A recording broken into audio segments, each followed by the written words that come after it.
بنگلہ دیش کے نئے عبوری حکومت نے چہارشنبے کے روز ملک کی سب سے بڑی اسلام پسند جماعت اسلامی پر سے پابندی ہٹا دی ہے۔ اس سے قبل شیخ حسینہ کی حکومت کے آخری دنوں میں جماعت اسلامی پر پابندی لگائی گئی تھی۔ بی جے پی ملک بھر میں 2 ستمبر سے ممبرشپ ڈرائیو کا آغاز کر رہی ہے۔ پارٹی ذرائع کے مطابق وزیر اعظم نریندر مودی سب سے پہلے اپنی رکنیت کی تجدید کریں گے، جس کے بعد باقاعدہ اس کا آغاز ہوگا۔ ممبرشپ کا پہلا مرحلہ 25 ستمبر تک جاری رہے گا۔ اس سلسلے میں تلنگانہ بی جے پی یونٹ نے بھی تیاریاں شروع کر دی ہے۔ عام آدمی پارٹی قائد سنجے سنگھ نے کہا ہے کہ وقف بل غیر دستوری ہے۔ انہوں نے بی جے پی حکومت پر الزام عائد کیا کہ وہ پھوٹ ڈالو اور حکومت کرو کی پالیسی پر عمل کر رہی ہے۔ سی ایم مدھیہ پردیش موہن یادو نے کرشنا جنماشٹمی کے موقع پر متنازع بیان دیتے ہوئے کہا ہے کہ ہندوستان میں رہنا ہے تو لارڈ رام اور کرشنا کا احترام کرنا ہوگا۔ ان کے اس بیان پر کئی حلقوں کی جانب سے سخت تنقیدیں کی جا رہی ہے۔ یہاں کی ماٹی میں اپنے آپ کو جوڑ کر کے چلے تو آج صدیوں سے ان کا ہم اسمرن کرتے ہیں، لیکن ساودھان، جو یہاں کا کھاتا ہے اور کہیں اور کا بجاتا ہے یہ نہیں چلے گا۔ بھارت کے اندر رہنا ہوگا تو رام کرشن کی جے کہنا ہوگا۔ بی جے پی کے 9 اور اتحادی جماعتوں کے 2 اراکین منتخب ہونے کے بعد راجیہ سبھا میں بھی این ڈی اے کو اکثریت حاصل ہو گئی ہے۔ راجیہ سبھا میں این ڈی اے کے 112، اپوزیشن کے 85 اراکین فی الوقت ہیں، جبکہ 8 نشستیں مخلوع ہیں۔ راجیہ سبھا کے رکن کپل سبل نے چہارشنبے کو آسام کے وزیر اعلیٰ ہیمنتا بسوا سرما پر ان کے میاں مسلمانوں کو ریاست پر قبضہ نہیں کرنے دیں گے کے ریمارک پر تنقید کرتے ہوئے کہا کہ ان کا تبصرہ خالص فرقہ وارانہ زہر اگلنے کے مترادف ہے اور خاموشی اس طرح کے بیان کا جواب نہیں ہے۔ اتر پردیش کی کابینہ نے منگل کو نئی سوشل میڈیا پالیسی کو منظوری دے دی ہے۔ نئی پالیسی کے تحت ملک مخالف مواد پوسٹ کرنا ایک سنگین جرم ہے جس کے سنگین نتائج برآمد ہوتے ہیں، جس کی سزا 3 سال قید سے لے کر عمر قید تک رکھی گئی ہے۔ کانگریس سینئر قائد اور سی ڈبلیو سی رکن ابھیشیک منو سنگھوی بلا مقابلہ تلنگانہ سے رکن راجیہ سبھا منتخب ہوئے۔ انہوں نے اپنے انتخاب پر وزیر اعلیٰ تلنگانہ ریونت ریڈی کے علاوہ تلنگانہ قائدین سے اظہار تشکر کیا۔ سی ایم تلنگانہ ریونت ریڈی نے اعلان کیا ہے کہ 17 ستمبر سے 10 دنوں کے لیے پرجا پالنا پروگرام منعقد کرتے ہوئے سفید راشن کارڈ اور ہیلتھ کارڈ و دیگر اسکیمات کے لیے درخواستیں وصول کی جائیں گی۔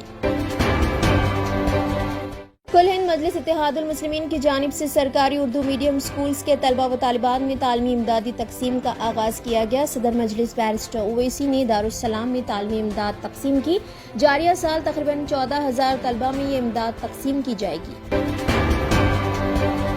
سی ایم تلنگانہ ریونت ریڈی نے گوشہ محل اسٹیڈیم میں دواخانہ عثمانیہ کی تعمیر کی ہدایت دی ہے۔ وزیر اعلیٰ ریونت ریڈی نے محکمہ پولیس کی اراضی کو فوری محکمہ صحت کو منتقل کرنے اور ایک بہترین ڈیزائن تیار کرنے کی بھی ہدایت دی۔ مجلسی رکن اسمبلی کوثر محی الدین کی جانب سے عطا پور رنگ روڈ پلہ نمبر 102 کے قریب واقع محبوب پیلس میں 31 اگست کو جاب میلے کا اہتمام کیا جا رہا ہے۔ ایس ایس سی تک گریجویٹ کامیاب امیدوار اس جاب میلے میں انٹرویو دے سکتے ہیں، جبکہ کئی کمپنیوں کے نمائندے اس جاب میلے میں شرکت کر رہے ہیں۔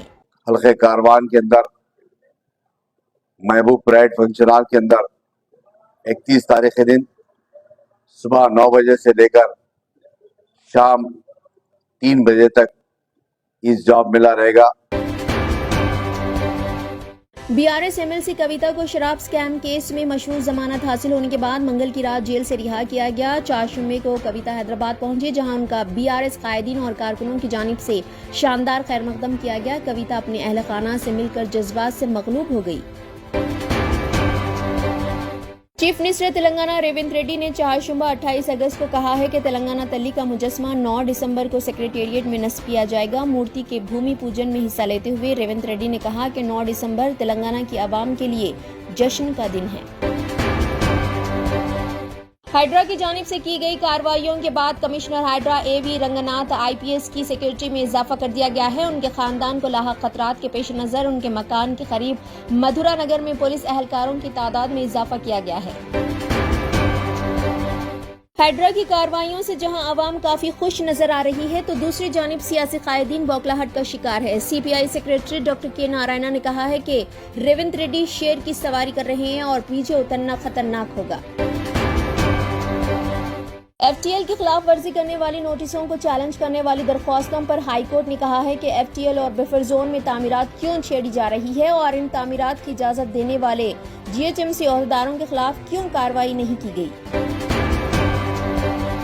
ہائیڈرا کی کارروائیوں کے دوران اور اس پر لگائے جا رہے جانبداری کے الزام پر ہائیڈرا کے کمشنر اے وی رنگناتھ آئی پی ایس نے کہا ہے کہ ہائیڈرا کے قوانین سب کے لیے یکساں ہیں اور کارروائی کے لیے کسی کو نوٹس جاری کرنے کی ضرورت نہیں ہے۔ شہر کے ایک معروف روزنامے کو انہوں نے اس سلسلے میں تفصیلی انٹرویو بھی دیا۔ ریاست تلنگانہ میں ٹیچرز کی مخلوعہ جائیدادوں پر تقررات کے لیے مزید ایک ڈی ایس سی کا اعلان کر سکتی ہے۔ دسمبر 2024 یا جنوری 2025 میں اس سلسلے میں نوٹیفیکیشن جاری کیا جا سکتا ہے۔ سی ایم تلنگانہ ریونت ریڈی جو جلد فیصلے لینے کے لیے مقبولیت حاصل کر چکے ہیں، انہوں نے اعلان کیا ہے کہ جاریہ سال ہی سے 15 نرسنگ کالجز کی شروعات کو یقینی بنایا جائے گا۔ اس سلسلے میں انہوں نے محکمہ صحت کے عہدیداروں کو ضروری ہدایات بھی دی۔ حکومت کی جانب سے تشکیل دی گئی اتھارٹی ہائیڈرا توقع ہے کہ ایف ٹی ایل یا بفر زون میں بنائی گئی اسکولز یا کالجز کی عمارتوں کو انہدام کے لیے مہلت دے گی تاکہ وہ اپنا انفراسٹرکچر اور طلبہ کو منتقل کر سکے۔ کمشنر ہائیڈرا نے اس سلسلے میں اشارے دیے ہیں، تاہم منتقلی نہ کرنے پر انہوں نے کارروائی کو یقینی بتایا۔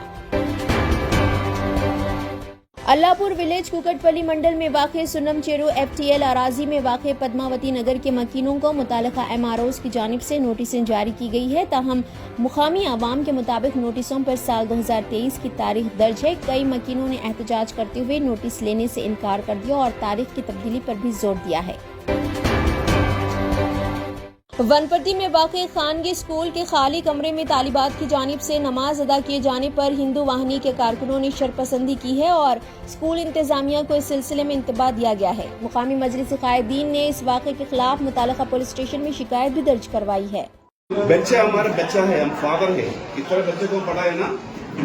اگلی بار میں آپ کو ریکویسٹ کر رہا ہوں، اگلی بار آپ کو ریکویسٹ کر رہا ہوں، آپ کا بچے کو ایک منٹ ہے، آپ کا بچے کو ہم کو جانے تک پولیس کے میں لگے تو وہ لاؤ کے اوپر ایکشن لیتے ہیں، وہاں کا وہاں توڑ دیتے ہیں۔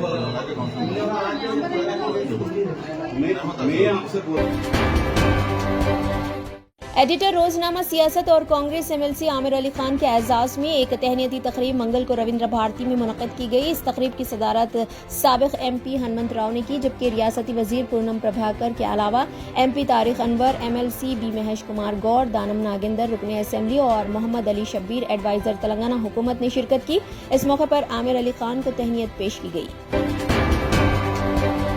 ریاست تلنگانہ میں تاحال 5372 ڈینگو کیسز رپورٹ ہو چکے ہیں، جبکہ ضلع ورنگل اور کھمم میں 6 افراد اس بیماری سے فوت ہوئے ہیں۔ سرکاری اعداد و شمار کے مطابق ریاست بھر میں 4.4 کروڑ افراد کے منجملہ 2,65,324 افراد میں وائرل فیور پایا گیا ہے۔ تلنگانہ حکومت ڈپارٹمنٹ آف ہیریٹیج اور آغا خان ٹرسٹ فار کلچر کی جانب سے قطب شاہی مقبروں کی مرمت اور تزئین نو کے لیے ایک دہے سے کوششیں جاری تھی۔ ان مقبروں اور عمارتوں کو مکمل طور پر عوام کے لیے کھول دیا گیا ہے۔ ویسٹ انڈیز نے تیسرے T20 کرکٹ میچ میں جنوبی افریقہ کو 8 وکٹوں سے شکست دے کر سیریز پر 0-3 سے قبضہ کر لیا۔ نکولس پورن نے 13 گیندوں پر 35 رن بنا کر ویسٹ انڈیز کو بارش سے متاثرہ تیسرے T20 انٹرنیشنل میچ میں جنوبی افریقہ کو ہرا دیا۔ السلام علیکم، میں doctor Asad Sabri, consultant cornea cataract and refractive surgeon. میں اپنے حیدرآباد کے تاریخی چارمینار کے قریب میں اعتبار چوک علاقے میں اپنا ہاسپٹل میں یہاں پر پریکٹس ہے میری۔ یہاں پر بالکل state of the art facilities دی جا رہی ہے اور اس میں ساتھ ہی ساتھ بہت ہی کم پرائز میں ہم یہاں پر جتنا ہو سکے وہاں پر لوگوں کی خدمت میں لگے ہوئے ہیں، اور الحمدللہ اللہ کے کرم سے ابھی ہاسپٹل کھل کے تقریباً 6 مہینے ہو گیا اور ہم لوگ کافی نمبر میں سرجریز کرے ہیں۔ او پی ڈی فیس بھی ہماری کافی کم ہے، تو آپ لوگ آئیے اور اپنا آئی چیک اپ کروائیے۔ بہت شکریہ، تھینک یو سو مچ۔